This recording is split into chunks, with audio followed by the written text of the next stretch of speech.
നിലവിലുള്ള മുഖ്യമന്ത്രിക്ക് മാത്രമല്ല ഭാവി മുഖ്യമന്ത്രിക്കും സന്തോഷത്തിന് വകയുണ്ട്.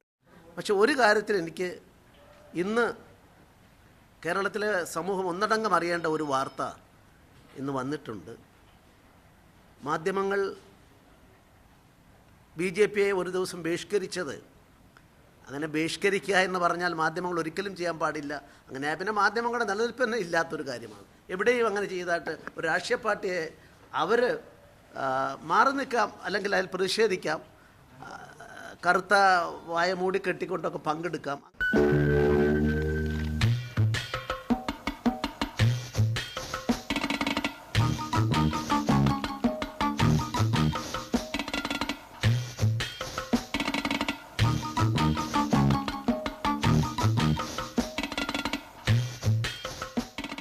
അങ്ങനെയൊക്കെയുള്ള കാര്യങ്ങൾ നമുക്കെല്ലാം മനസ്സിലാകാവുന്നതാണ്.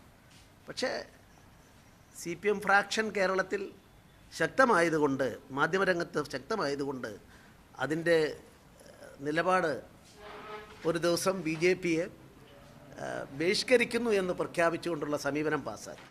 ഏതിൻ്റെ സമീപനം? കേരളത്തിലെ മാധ്യമരംഗത്തെ CPM ഫ്രാക്ഷൻ്റെ സമീപനം. അങ്ങനെയാണ് അധ്യക്ഷജി പറയുക. അതിന് കാരണമായ രണ്ട് കാര്യങ്ങളാണ് അവർ പറഞ്ഞിരുന്നത്. ഒന്ന്, കാസർഗോഡ് മാധ്യമപ്രവർത്തകരെ ആക്രമിച്ച് നല്ല പരിക്ക്, ഗുരുതരമായ പരിക്കുകൾ അവർക്ക് ഏൽക്കാനിടയായ ഒരു സംഭവമാണ്. അതിൻ്റെ ഫോട്ടോസും എല്ലാം വന്നതാണ്. പക്ഷേ ഇന്നിപ്പോൾ അതിലൊരു മനോരമ പത്രത്തിലെ ആണല്ലോ ഏറ്റവും കൂടുതൽ, അന്ന് മനോരമ സംഘത്തെയാണ് ആക്രമിച്ചുകൊണ്ടാണല്ലോ അവിടെ ആ സംഭവം നടന്നത്. ആ സംഭവത്തെ സംബന്ധിച്ചിടത്തോളം മാധ്യമ പ്രവർത്തകർക്ക് നേരെ മർദ്ദനം CPM പിടിയിൽ. CPMൻ്റെ ബ്രാഞ്ച് സെക്രട്ടറിയുടെ നേതൃത്വത്തിലാണ് നടന്നത്. ആ ബ്രാഞ്ച് നേതാവിനെ പോലീസ് കുറ്റവാളിയായി അറസ്റ്റ് ചെയ്തിരിക്കുന്നു. കേരളത്തിൽ ഇപ്പോൾ CPMൻ്റെ ബ്രാഞ്ച് സെക്രട്ടറിമാർ BJPക്കാരാണ് എന്നും പറയാം. BJPക്ക് വേണ്ടി അക്രമം നടന്നാൽ അറസ്റ്റിലാവുന്നത് അധികവും CPM ബ്രാഞ്ച് സെക്രട്ടറിമാരാണ്.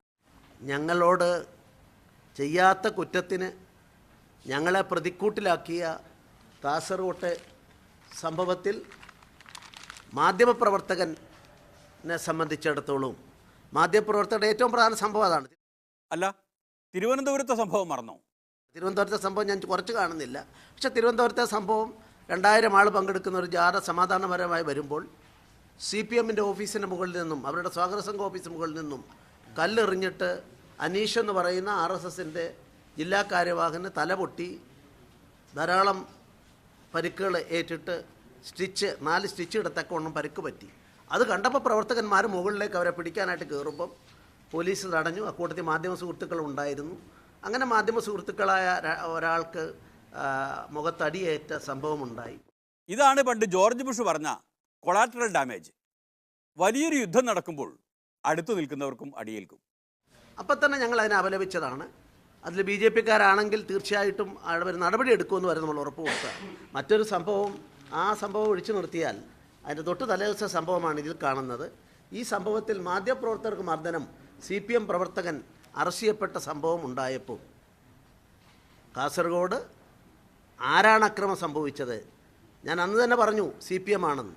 ബന്ധപ്പെട്ട പത്രത്തിൻ്റെ ആൾക്കാരെ ഞാൻ അറിയിച്ചിരുന്നതാണ്. എൻ്റെ പ്രവർത്തകന്മാരത് കിട്ടിയ വിവരമാണ്. അത് ഒരുപക്ഷെ ഏകപക്ഷീയമായി പോയേക്കാം ഞാനതിന്, പക്ഷേ എനിക്ക് ഉറപ്പുണ്ടായിരുന്നു. പക്ഷേ ഇപ്പോഴ് അറസ്റ്റ് ചെയ്യപ്പെട്ടത് ഞങ്ങളെ ഈ ചെയ്യാത്ത കുറ്റത്തിൻ്റെ പേരിൽ പ്രതിക്കൂട്ടിലാക്കിക്കൊണ്ട് ഈ നടപടികളെല്ലാം ഉണ്ടായപ്പോൾ ഞങ്ങൾക്ക് നീതി ലഭിക്കാൻ ആരുണ്ട്? ഞങ്ങളുടെ ഭാഗം ശരിയായിരുന്നു എന്ന് പറയാൻ. അതുകൊണ്ട് ജനങ്ങളോട് അറിയിക്കാനെങ്കിലും നിങ്ങൾ അതിനുള്ള സാമാന്യമായ നീതി ഞങ്ങൾക്ക് നൽകണം. ജനങ്ങളെ അറിയിച്ചാൽ മാത്രം മതിയോ? ഇതൊന്ന് ആഘോഷിക്കണ്ടേ? കേരളത്തിൽ ആഹ്ലാദ ദിനമായി നരേന്ദ്രമോദിക്ക് അഭിവാദ്യം അർപ്പിച്ചുകൊണ്ട് ശനിയാഴ്ച പ്രകടനങ്ങളും ആഹ്ലാദ പ്രകടനങ്ങളും മറ്റും നടത്താനായിട്ട് BJP തീരുമാനിച്ചിരിക്കുന്നു. അതിനുള്ള ആഹ്വാനം നൽകുകയാണ്. അത് ഉഷാറാക്കാം, ആഘോഷം നമുക്ക് ഉഷാറാക്കാം. അതിനു മുമ്പ് ആ സെക്രട്ടേറിയറ്റിന് മുന്നിലെ നിരാഹാരം ഒന്ന് അവസാനിപ്പിക്കണ്ടേ? നാണക്കേടല്ലേ ഈ 4 ദിവസം ഉപവാസം? അതൊന്നും നിർത്തണ്ടേ? എന്തായാലും ശബരിമലയെ സംബന്ധിച്ചിടത്തോളം BJPയുടെ കേന്ദ്ര കമ്മിറ്റി അതീവ താല്പര്യത്തിലാണുള്ളത്. അതുകൊണ്ട് തന്നെയാണ് ഇന്നലെ രാഷ്ട്രപതിക്ക് ഇത് കൊടുക്കാൻ കേന്ദ്ര കമ്മിറ്റി എന്നെ പ്രത്യേകമായി വരണമെന്ന് പറഞ്ഞുകൊണ്ടാണ് ഞാൻ ഇന്നലെ ഇവിടെ വരാനിടയായത്, രാഷ്ട്രപതിയെ കാണാനിടയായത്. ശബരിമല പ്രശ്നത്തെ ഗൗരവമായിട്ടാണ് BJP കണക്കാക്കിയിട്ടുള്ളത്, കേന്ദ്ര കമ്മിറ്റി കണക്കാക്കിയിട്ടുള്ളത്. അത് ശരി, സംസ്ഥാന കമ്മിറ്റി കണക്കാക്കിയതുപോലെ കേന്ദ്ര കമ്മിറ്റി അത് തമാശയായി എടുത്തിട്ടില്ല അല്ലേ? ആട്ടെ, രാഷ്ട്രപതി എന്തു പറഞ്ഞു? രാഷ്ട്രപതി വ്യവസ്ഥ അദ്ദേഹം നിസ്സഹായനല്ല. ഇന്ത്യൻ ഭരണഘടനയിൽ നിയമവാഴ്ച തകർന്നാൽ, റൂൾ ഓഫ് ലോ ഇല്ലാതായാൽ അരാജകത്വത്തിലേക്കാണ് നാട് പോകുന്നത്. ആ അരാജകത്വം ഒഴിവാക്കാൻ നമ്മുടെ രാജ്യത്ത് ഗവർണർക്കും അതുപോലെ രാഷ്ട്രപതിക്കും അതുപോലെ കേന്ദ്ര ഭരണ സംവിധാനത്തിനും അങ്ങനെയുള്ള അസാധാരണ ഘട്ടങ്ങൾ ഇടപെടാനുള്ള പല സാഹചര്യങ്ങളുമുണ്ട്. ആ സാഹചര്യങ്ങളെ ഞങ്ങൾ തീർച്ചയായിട്ടും അതിലേക്ക് കാര്യങ്ങൾ കൊണ്ട് എത്തിക്കാതിരിക്കേണ്ടത് കേരള ഭരണകൂടമാണ്. ആ കേരള ഭരണകൂടത്തിന് ഇത്തരം കാര്യങ്ങളെല്ലാം ഒരു മുന്നറിയിപ്പായിട്ടാണ് ഞങ്ങൾ കാണുന്നത്. അങ്ങനെ ആവുമ്പോൾ അരാജകത്വം വരുന്നത് എങ്ങനെ എന്നുകൂടി കാണണമല്ലോ. ഞാൻ വളരെ കൃത്യമായി പറയാൻ ആഗ്രഹിക്കുന്നു. ഇങ്ങനെ പോയാൽ നാട്ടുകാർ പോലീസാവും. പിണറായി വിജയനെയും CPMൻ്റെ ഒരു നേതാക്കന്മാർക്കും റോട്ടിലിറങ്ങാൻ പറ്റാത്ത അവസ്ഥ ഇവിടെ കേരളത്തിൽ സംജാതമാകുമ്പോഴാണ്. ആയുധം ഇതുവരെ കയ്യിലെടുത്തിട്ടില്ല. ഏതെങ്കിലും പ്രത്യേക സമയത്ത് അടിയന്തരമായിട്ട് ചില സംഭവങ്ങളുണ്ടായപ്പോൾ ജീവൻ രക്ഷയ്ക്ക് വേണ്ടിയിട്ടാണ് ആയുധം എടുത്തത്. ഇനിയും ജീവൻ രക്ഷയ്ക്ക് വേണ്ടി മാത്രമല്ല, സമൂഹത്തിൻ്റെ രക്ഷയ്ക്ക് വേണ്ടി ജനങ്ങൾ, നാട്ടുകാർ ആയുധം കയ്യിലെടുക്കുന്ന അവസ്ഥയിലേക്ക്, അരാജകത്വത്തിൻ്റെ അവസ്ഥയിലേക്ക് കേരളം മാറാൻ പോവുകയാണ്. ഇങ്ങനെയാണ് സംസ്ഥാന കമ്മിറ്റി അരാജകത്വം കൊണ്ടുവരും, കേന്ദ്ര കമ്മിറ്റി രാഷ്ട്രപതി ഭരണം കൊണ്ടുവരും. ബഹുമാനപ്പെട്ട നമ്മുടെ ഭരണഘടനയുടെ തലവൻ ആയിട്ടുള്ള രാഷ്ട്രപതിയെ കണ്ട് ഈ കാര്യങ്ങൾ ബോധ്യപ്പെടുത്താനുള്ള ശ്രമം, ആ ശ്രമത്തിൽ അദ്ദേഹത്തിന് അത് ബോധ്യപ്പെടുത്താൻ സാധിച്ചു എന്നാണ് ടീം അംഗങ്ങളുടെ എല്ലാം പൊതുവായ അഭിപ്രായം.